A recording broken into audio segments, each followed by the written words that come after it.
বন্ধুরা, নতুন ভিডিওতে স্বাগত। এর আগের ভিডিওতে সোমনাথ মন্দির ও তার আশেপাশের বিভিন্ন দ্রষ্টব্য স্থানগুলি দেখেছেন।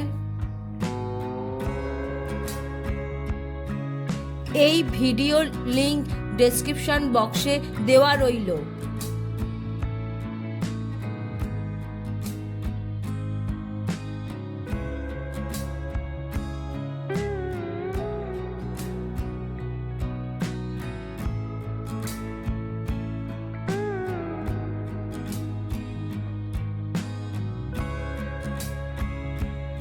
আজ আমরা সোমনাথ থেকে যাব দ্বারকার পথে।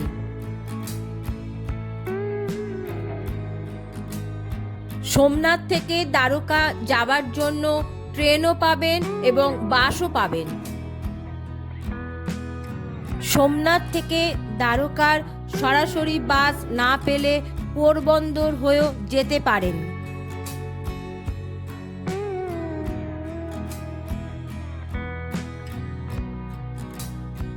আমরা সন্ধ্যায় দ্বারকা পৌঁছেছিলাম। মন্দিরের আশেপাশেই অনেক বাজেট হোটেল পেয়ে যাবেন। আমরা এসেছি এখন দ্বারকায়, যেটা তাপ্তি নদীর সামনে পিছন দিকে মন্দির।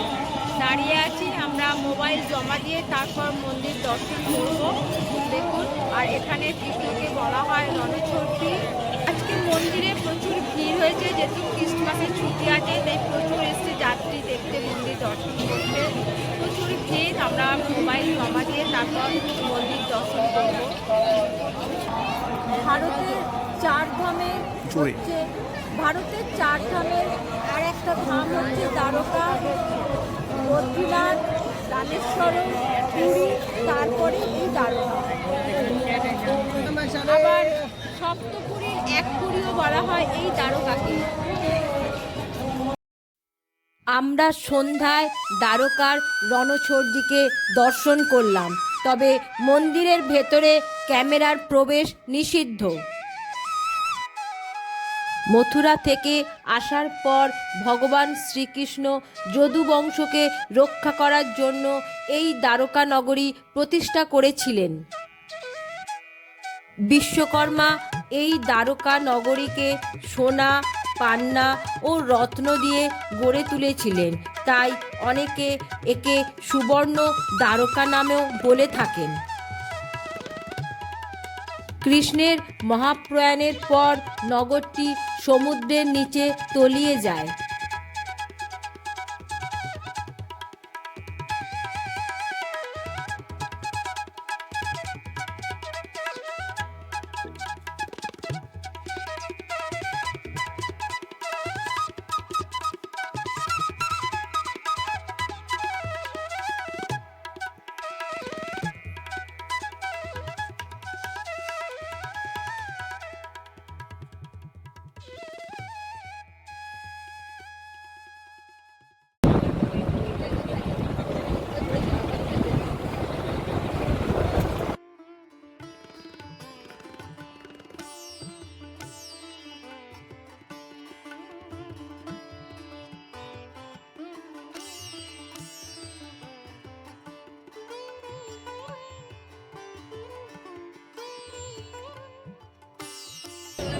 আমরা এখন কৃষ্ণপ্রিয়া মন্দিরের সামনে দাঁড়িয়ে আছি। অপূর্ব সুন্দর মন্দিরটা, 12 শতকের তৈরি মন্দিরটা। কৃষ্ণপ্রিয়ার উদ্দেশ্যে এই মন্দিরটি নির্মিত হয়েছে। আমরা দ্বারকা থেকে ভেট দ্বারকা যাবার পথে দেখে নিলাম রুক্মিণী দেবীর মন্দির। মন্দিরটির গায়ে অসাধারণ কারুকার্য।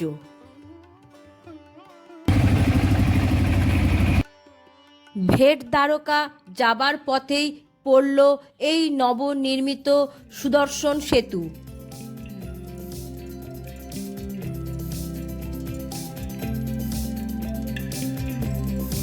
এখন দ্বারকা থেকে ভেট দ্বারকা সরাসরি পৌঁছে যাওয়া যায়।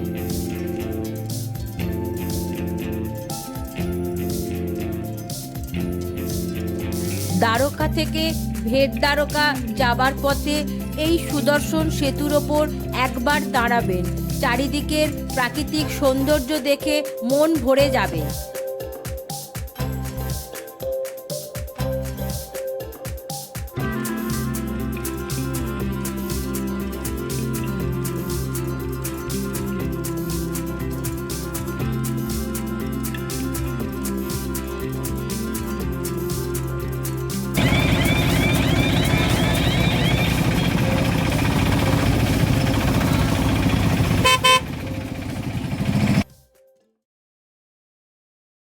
ভেট দ্বারকাতেও রয়েছেন রণছোড়জি।